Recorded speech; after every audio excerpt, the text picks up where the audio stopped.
Hello and welcome to another edition of Cranky Gun Reviews. Today I'm doing a benchtop review of the Ruger LCP II in .22 long rifle. So I posted a video a couple of days ago. I did some range shooting with this gun. This is something that came out a couple of years ago. I think it was released in 2019, and I'd been looking at it ever since it came out. It wasn't really available in my state yet. It wasn't compliant in my state. Just recently became compliant, so I got myself on a waiting list and I was able to pick one up. Now this one that I have is the model that has the Hogue sleeve grip or grip sleeve on it.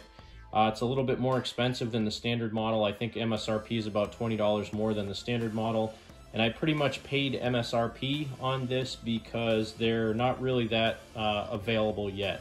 So with the pandemic and everything else going on, benefits to having a .22, the ammo, I stocked up on it when times were good. Over the last few years, I bought quite a bit of .22, so I have a variety of brands and weights and velocities of .22 long rifle.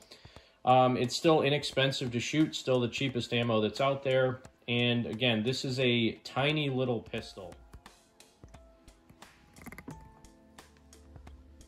That's as far out as you can zoom? Really? Whoops. Stop.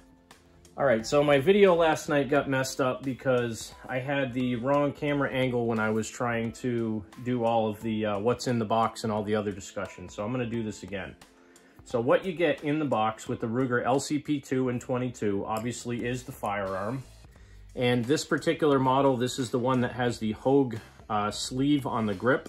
So it makes it really comfortable when you're shooting it. And just for posterity's sake, this is a clear chamber. I have no magazine in the gun, and this is an empty magazine. So you have the firearm itself and one magazine. Again, mine has the Hogue grip on it. And this gives you a little bit more purchase on the firearm. So this little nub on the grip goes in between your middle finger and your ring finger, and it gives you a really good purchase on the gun. Now, the only complaint I have about it is, and it's going to be hard to see, but on this side of the gun, when my finger is on that little groove on the grip, it's actually rubbing on the bottom of the trigger guard. So in some cases, when I was shooting this, I had a little bit of chafing on my finger. I have kind of fat knuckles on my fingers, even though I don't really have big hands.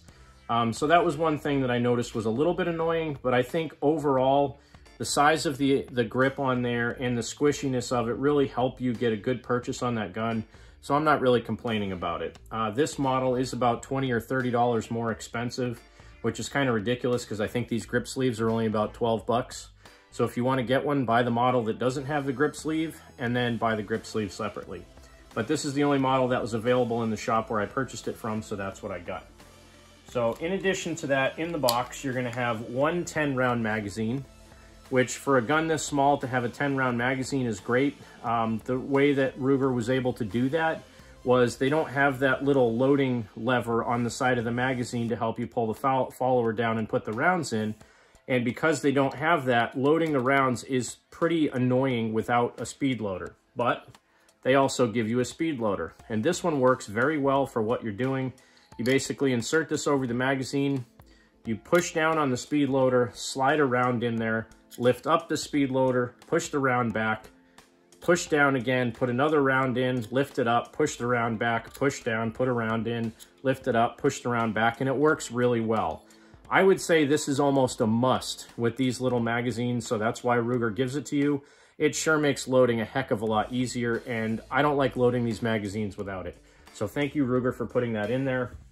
The other thing you're going to get is this nice friction holster. And I never really pocket carried much in firearms, mainly because when you put the firearm in the pocket holster, if it's a soft holster like this, a lot of times you can still see the outline of the gun because this part of the holster, which catches when you pull the gun out, just is a little bit floppy. So if you wanted to pocket carry and you didn't want it to print as much, you could get a hard holster, a hard pocket holster out of Kydex, and they usually have a wing that's bent back a little bit, but because it's rigid, it looks more akin to a wallet in your pocket.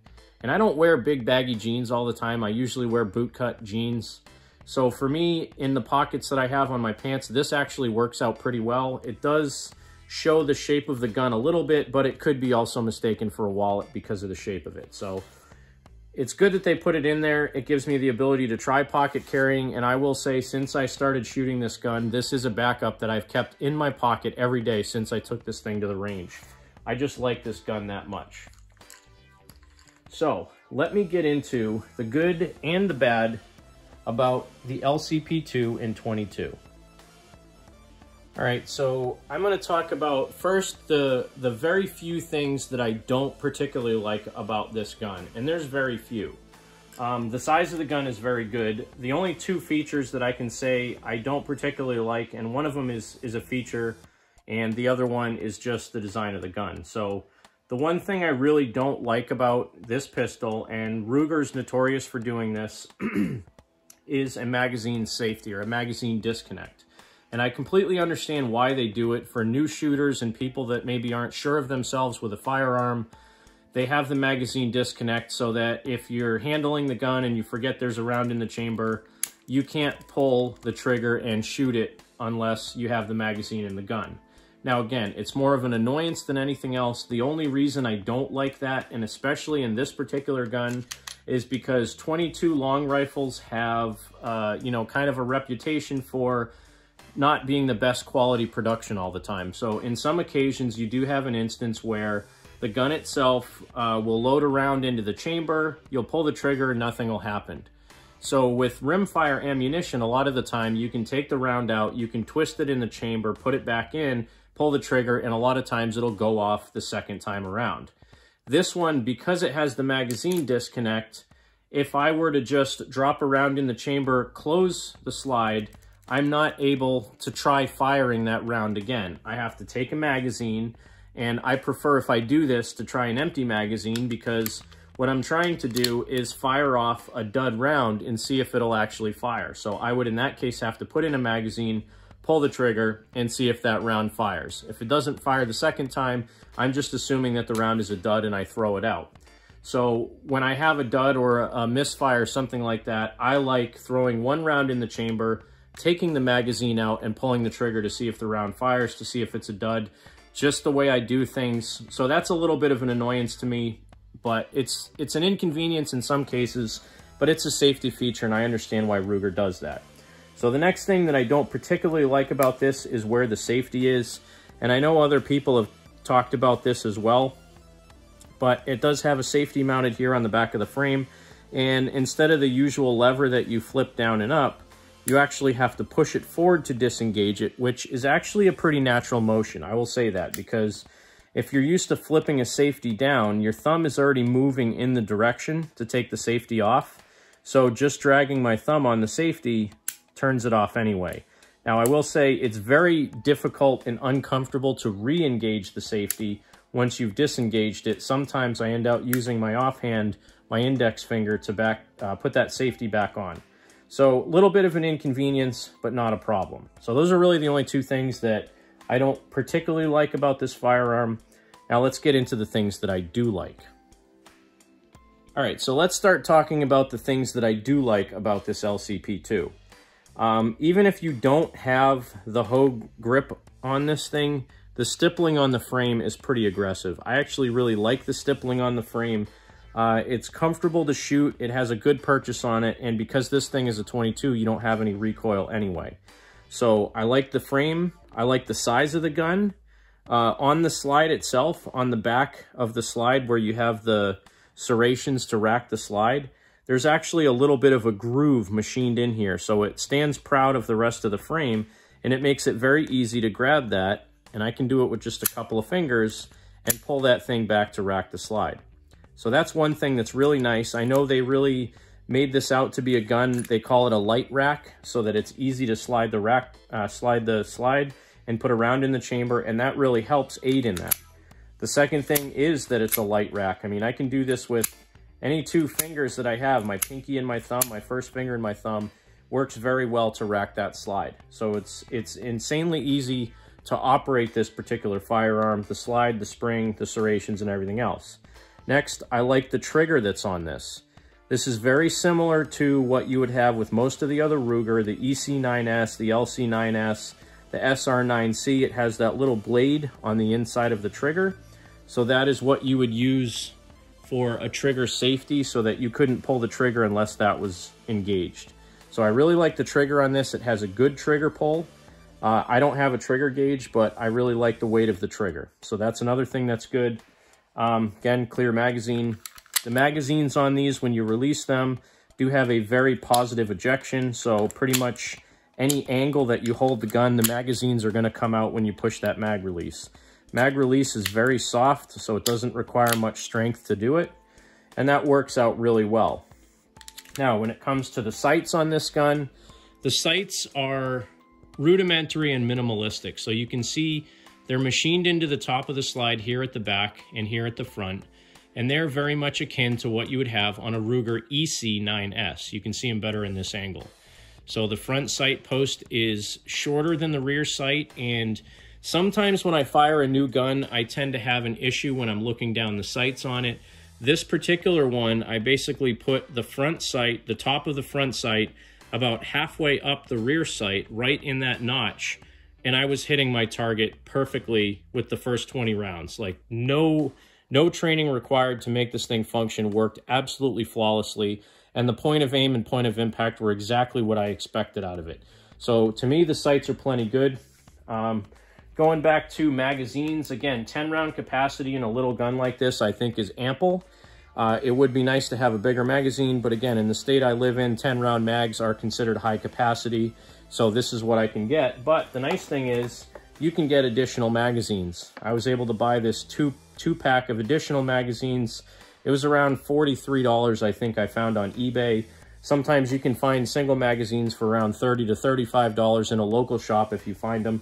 So when I purchased this, I did buy 2 magazines, or I bought one extra one from the shop, and then I did order these off of eBay. They came in a week, so again, very good. Very happy with the functionality of the gun. So let's talk about a size comparison and some other things that I like to use with this particular gun. Let's do a little size comparison for some comparable size handguns to get you an idea on the size of this Ruger LCP II. So this is a Smith & Wesson Bodyguard, and I am safety checking it. It's a clear firearm. If you look at the overall size, the length dimensions on the Smith & Wesson Bodyguard 380 and the Ruger LCP II, these two handguns are almost 100% identical as far as total length and total height. You have this little tiny beaver tail shape on the back of the Smith & Wesson that sticks out maybe a 1/4 of an inch longer than the LCP II. Overall height of the guns, when you have magazines in them, they're just about the same height. They're just about the same thickness on the frames. And again, you have that Hogue sleeve on the LCP II, so this one is a little bit thicker when you're looking at it that way. But size-wise, they're exactly the same from the most part. So the nice thing about that is, if you have holsters that are going to work, a standard holster, like inside the waistband holster, this is an Elite Survival number 11. If you have a standard holster that's going to work on your Bodyguard 380, it's also going to work for your LCP II. I have a few of these Elite Survival holsters. They work really well. Inside the waistband holsters, they're ambidextrous, so you can take the clip off one side and put it on the other. They're pretty comfortable, and that's about the best inexpensive inside the waistband holster you can find. Uncle Mike's obviously makes cheaper ones, but they're complete garbage. Don't waste your money on them. So this holster works really good for the LCP II and the Bodyguard. Another gun that also works well with this same holster is the P238. So again, let me safety check it, make sure it's clear, and it's a clear firearm. Same holster, the size 11 Elite Survival holster works with the P238. So in this particular case, you have a pocket holster that would work with your Ruger, would also work with your Bodyguard, and if you wanted to, you could carry your P238 in the pocket. So let's do a size comparison between the P238 and the LCP II.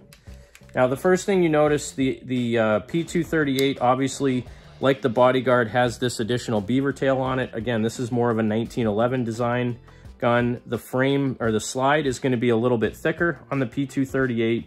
The frame is actually about the same thickness if you don't have the Hogue grip on it. Height of the two guns, the P238 is going to be a little bit higher. And again, yes, it's a loaded mag, but I'm not racking the slide. So if you look at the height of the two, once you put a magazine in, this is a 7-round magazine, the height is a little bit higher on the P238, but size-wise, you can kind of get an idea on the dimensions. So length is almost the same. The height is just a little bit higher on the P238. And obviously with that magazine in there, it's a little bit taller. So let me go ahead and set those two aside. And let's go next to the Ruger SR22P. So again, safety check, pull the mag out, nothing in the chamber, no magazine in the gun. This one does have a safety on it, slide mounted safety that's a little bit odd. You push it up to disengage and down to engage, which is backwards. This one also has the magazine safety, so you have a dummy trigger, even when it's in fire mode. Again, same feature that I don't particularly like on the LCP II, but when you look at the size of these two guns side by side, obviously the LCP II is much shorter. So I think this one has a 3.5-inch barrel. This one has a 2.5-inch barrel or something similar to that. Height is going to be much different on the two of them. And this is more akin to a compact 22, and this is a subcompact or a micro compact 22. Thickness is going to be thicker on the SR22P. The sights obviously are different. This has adjustable for windage and elevation on the rear, and you can actually change the front and the rear sights. Not that I would, because they're actually very good sights. So if you look at something in the same product line, the same Ruger product line, two guns that both have a 10-round capacity and 22 long rifle, but they have very different size platforms, different grip contours, and kind of a different usage. This one, again, target pistol, I kind of liken this more to training to use a 9mm. This one you could use for training to use a 380, but both of these are great 22 long rifle pistols that come both from Ruger. Now, if I was to pick between the two of these, I've owned this SR22 for many years. I just picked this one up. I can say the first 20 rounds I put through this LCP II, it quickly became my favorite 22 long rifle pistol that I own. And I've shot quite a few different ones, but out of the ones that I have, I mean, these are the only two semi-autos I have in 22, but I've also shot the Walther. I have a Victory Smith & Wesson 22, which is a target pistol, so it's in a totally different class. But immediately when I picked this thing up, the first 20 shots I put down range were perfectly on a 4-inch target. I had no barrier to entry to use this thing. The controls were pretty intuitive, very easy to use. Loading the magazine, like I said, using the mag loader was very simple. I really don't have any complaints about the functionality of the gun other than the location of the safety and the mag release. Now the takedown on it's a little bit weird. You got to pry this pin out, which I'm not really a fan of the way it comes out. It seems ample, it'll work fine, but it's just a little bit annoying. But there you have a size comparison between the LCP II and 22, the Smith & Wesson Bodyguard, the Sig P238, and the Ruger SR22P. So just a little bit comparison on the different functionality of the guns, also the size, the accessories that you can share between the different size firearms, and any of these choices is a great choice for a firearms enthusiast or somebody that wants to have a small concealed carry. Obviously, there's a lot of debate between 22 long rifle and 380 ACP. 380 ACP does have more power than a 22 long rifle, but a lot of people have the weak hands, or they have some other issue with racking the slide or the recoil from a 380, because a 380 and a small subcompact pistol does give you a bit of snap. So using the LCP II and 22 long rifle, I wouldn't hesitate to tell somebody, if this is the only gun that you think you can handle competently, that you want to carry. I've had 100% reliability with good ammo on this particular gun. And I stressed good ammo because I did have some Winchester white box bulk, which was in the 222, 333, or 555 round boxes, the white box. And that's kind of a flat-nosed hollow point. Those particular rounds, I had one bad batch of them, which is what I just happened to take to the range with me the day I went. So I did have a lot of failures. I had one round would go off, the second round would load, and the second round wouldn't fire. So again, take it out of the chamber, rotate it, put it back in, and that one was a dud. Then I would put a new round in the chamber, that one would fire. The one after that wouldn't fully load into the chamber, so I'd get a jam. I ended up realizing after the fact that that particular batch of ammo I had, the bullet dimensions were slightly bigger than the chamber, so when they were getting forced into the chamber, sometimes the slide wasn't closing all the way, and that was causing my malfunctions. So I was able to remedy that just by using good quality ammo. I was shooting Aguila ammo, I was shooting Remington Yellow Jackets, which function flawlessly, and I was shooting some Federal 36 grain flat nose hollow point, which is the same bullet profile that you had with the Winchester white box. So I know the issue wasn't the shape of the bullet, the issue was that particular batch of ammo. So out of all the rounds I put through this, the only issues I had was with that Winchester white box. Once I took that out of the equation, I had 100% accuracy, 100% reliability out of all the other ammo I ran through it. So that's a good thing. And the nice thing, I have all different kinds of .22 ammo from various different manufacturers, so I tend to put this through more of a rigorous test as time goes on. But this video is plenty long, so I'm going to stop yakking. Thank you for watching the Ruger LCP II in .22 long rifle video. This is the benchtop review. I look forward to speaking with you in the future, and I thank you for choosing Cranky Gun Reviews to watch my videos. Have a great day. God bless America. Make sure you support your 2A rights and just enjoy shooting.